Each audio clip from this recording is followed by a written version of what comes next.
What's up, nerds? Happy Monday. It's me again. Problem with weekly videos, you can never let your pimples go away.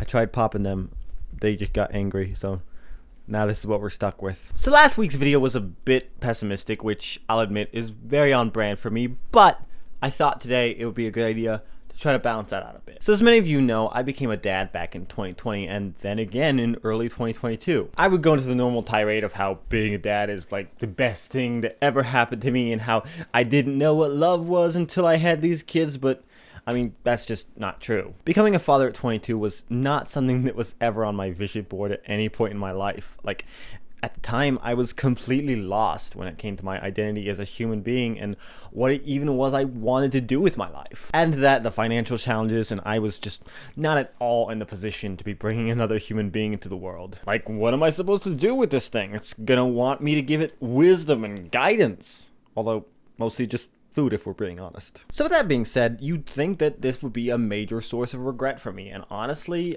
I kind of think it should be too. I've long been aware of like a kind of anti-natalist feeling inside of myself. Like, the world we're inhabiting is rife with problems. Climate change, wealth inequality. Are my kids gonna even be able to buy a house by the time they're 20? Yet somehow I don't really regret becoming a father. Part of this is no doubt because, you know, they're just so damn cute, but also I think part of it is like a lingering sense of optimism. If I'm being honest, I don't really want humanity to end, and I certainly don't want the only people replenishing the next generation's population to be crazy conspiracy theorists or religious zealots who believe that having 1 million babies is the only way to bring about Zion. And that's something I feel like we miss a lot of times when we have these conversations. Like, it's incredibly easy for me to get sucked down the wormhole of listing every terrible thing that humans have done over the past 500 years, but we've also done some pretty amazing things. Think of all the art that has come out, the minds that have connected through literature, the advancement of science, democracy, and equality in our world. Progress is very slow, I will agree, but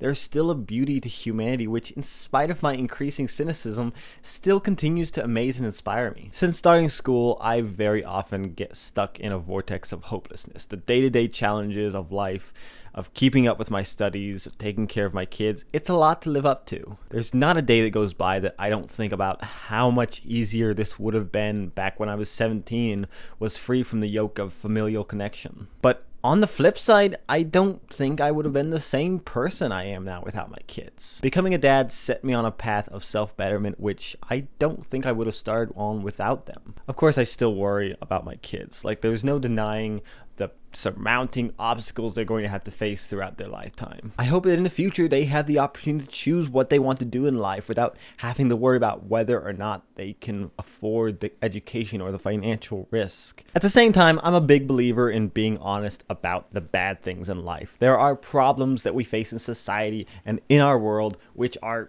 too big for any single one of us to handle. But as important as it is to continue educating people about these problems, it's also important that we don't forget to take a step back every now and then and do an inventory of all the good that still exists. I'm not sure what my life or my kids' lives will be like, but I do know that no matter what happens, there will still be a lot more good to come. And call it naive optimism, but I suspect there will be a lot of good in your life too. Friends, I love you, love yourselves, and I'll see you next Monday.